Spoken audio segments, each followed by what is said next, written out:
What's up everybody, it's Warren and welcome back to my channel. Today we have a lot of exciting things to talk about as we have a ton of new information about the upcoming Loki series that is going to be on Disney Plus, including the first video from the set of the Loki series production released by Tom Hiddleston himself. And of course I'll be showing that video in just a second, along with talking about who the main villain for the Loki series could be, how that main villain has probably already been revealed thanks to a casting call for the show. And to top it all off, we've learned a little bit more about the plot of the Loki series that I'll be talking about at the end of the video.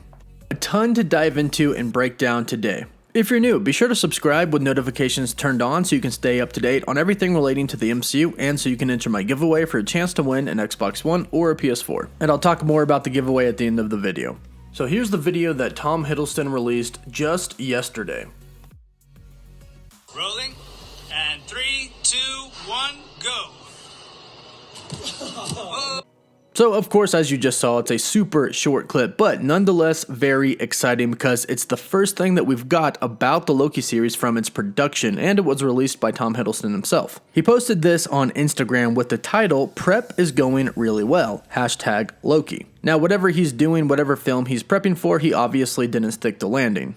That's what prep is for. And the awesome part is that now that filming has begun for the series, much like the WandaVision series, the Falcon and the Winter Soldier series, and of course the Eternals, we get leaked photos and videos. So expect more photos and videos that are of course going to be leaked to come out very soon that will reveal more about the plot of the Loki series. But of course, as we all know, it doesn't necessarily take a leaked photo or a video to figure out more about the plot. Recently, the Loki series has had some casting calls which revealed two major things about the Loki series. One is that even though season 1 is a long way away, season 2 has been confirmed. And 2, the main villain of the series might possibly have been revealed. There's been a report by Charles Murphy from Murphy's Multiverse.com stating that some of the contracts for the actors that are signed on for the Loki series have an option for season 2. And he said on his website, and I quote him here, "I can confirm with 100% certainty that a second season of Loki will happen." So even though we don't have season 1 yet, great news for Loki fans, we're going to be getting a season 2. But this is pretty much expected for all of the Disney Plus series that are going to be coming to Phase 4 and Phase 5. We can expect to have multiple seasons of all of the shows that are going to be coming. Because remember, all of the Marvel Disney Plus shows do take place in the MCU. Everything that happens in these shows affects the movies that we're going to see in the MCU as well. And Kevin Feige has already stated that we're going to see some of the characters in these shows in actual movies. So definitely expect multiple seasons of each show. But then there's the reveal of what looks to be the main villain.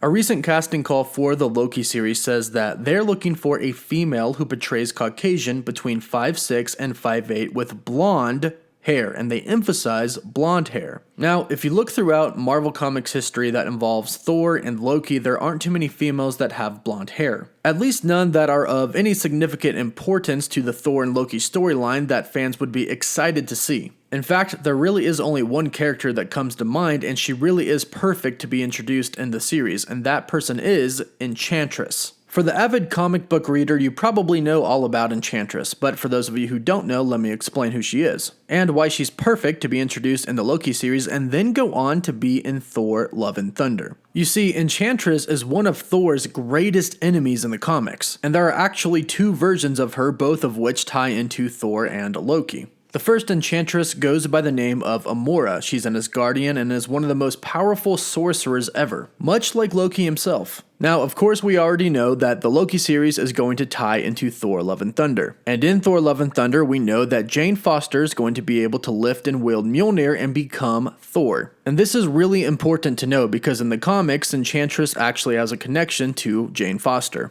Now in the comics, much like in the MCU, Odin doesn't really approve of Thor and Jane Foster. He sees Jane Foster as a distraction for Thor, so in the comics he sends Enchantress and Scourge the Executioner to eliminate her. Scourge ends up trapping Jane Foster in another dimension, but of course Thor comes and rescues her. Enchantress kind of goes rogue on the mission as well, and Thor brings the two of them, Scourge and Enchantress, back to Asgard. There, Odin then banishes the two of them to Earth, and once they're on Earth, they join Baron Zemo's Masters of Evil. Now, this is pretty important to know MCU-wise because this could connect the Loki series to the Falcon and the Winter Soldier series. We know that Zemo is going to be returning for the show, and it's been highly rumored and speculated that Zemo is going to be a part of the Thunderbolts, and it could even be the start of him assembling his Masters of Evil, which Enchantress could be a part of. Now, Enchantress also has a pretty deep connection to the Avengers as well. Despite her basically being in love with Thor, she's attacked Thor and the Avengers many times. One time she even hypnotized Thor into attacking the other Avengers. She did this with spells and a special brew, making him believe that they are enemies of humanity. But luckily for Thor, Iron Man snapped him back into shape. But as you can kind of see, Enchantress is basically a female version of Loki, and the two of them actually get along very well in the comics. Now, there is actually a second version of Enchantress called Sylvie Lushton, and she's actually created and given mystic powers by Loki. Loki created her as a tool for chaos, which of course Loki loves. And just like Loki is a trickster, Enchantress isn't too far off. She seduces people with her looks and her charm and mind controls them. Again, basically a female version of Loki, and could even be his love interest in the show. That's something that we haven't seen Loki have yet, a love interest, and since this is going to be a show all about Loki, it may be possible. And this also aligns with a recent plot leak that we got for the Loki series. And considering the fact that production has begun for the Loki series, we just got our first video, this could indeed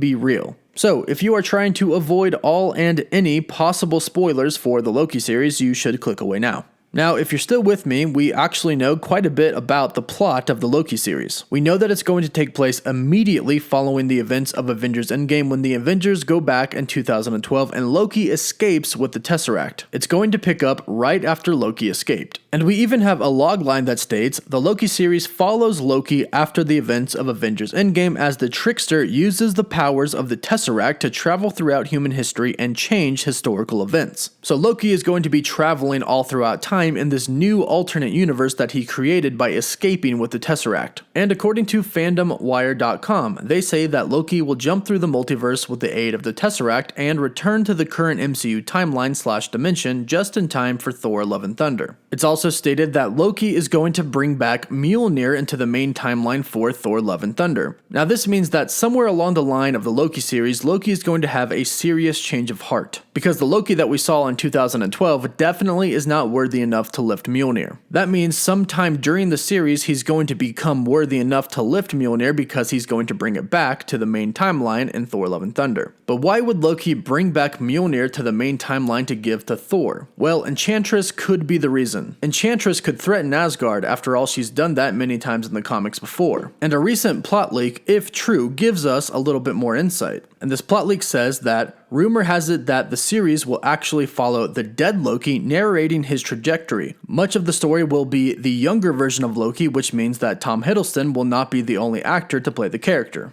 In addition, Frigga will have a role in the series, the younger version of Thor will also appear, scenes with Odin will not show the face of actor Anthony Hopkins, Loki will narrate the tragic trajectory for the Norns trying to save his soul from hell. And then it says that Karnilla will be a villain of the series. Now, Karnilla is very important, one, because she is Queen of the Norns, and two, she trained and taught Enchantress. Enchantress was Karnilla's apprentice. So it seems like this is all sort of coming together for the Loki series. Because remember that Loki is going to tie into Doctor Strange and the Multiverse of Madness, and it appears that Loki is going to be jumping through different multiverses as well. Therefore, he could encounter two different versions or even more of Enchantress. One could be his love interest, but another could threaten him and threaten Asgard. And clearly, at some point in time, he's going to have a change of heart since he's going to bring Mjolnir back to the main timeline to give to Thor, which of course we know eventually Jane Foster is going to wield. And that is supposedly how the Loki series is going to tie into Thor: Love and Thunder. Now, this casting call for Enchantress actually lines up with a recent rumor that Jennifer Lawrence is being eyed to play Enchantress. Now, this is just a rumor, it hasn't been confirmed by any means, but it does line up with this casting call for Enchantress. So, a lot of big news for the Loki series. Production has officially begun, and it seems like we're going to be getting a season 2, which is great news because no doubt that this series is going to be absolutely fantastic. And it appears that Enchantress has been revealed to be at least one of the villains of the Loki series, and possibly even a love interest as well. And it definitely looks like there's going to be multiple versions of Loki throughout the show, which makes sense considering the fact that it's going to tie into the multiverse. So let me know what you think about this. Let me know what you think about Enchantress being the main villain or a possible love interest for Loki. Let me know in the comments down below. Also, don't forget to give the video a like and subscribe with notifications turned on so you can stay up to date on everything relating to the Loki series and the MCU. All you have to do to enter my Xbox One and PS4 giveaway is subscribe with notifications turned on, like the video, and leave a comment down below, and I'm picking a winner at 550,000 subscribers. All the details are in the description down below. Don't forget to follow me on Instagram and Twitter, and as always, thank you all so much for watching. Woof woof.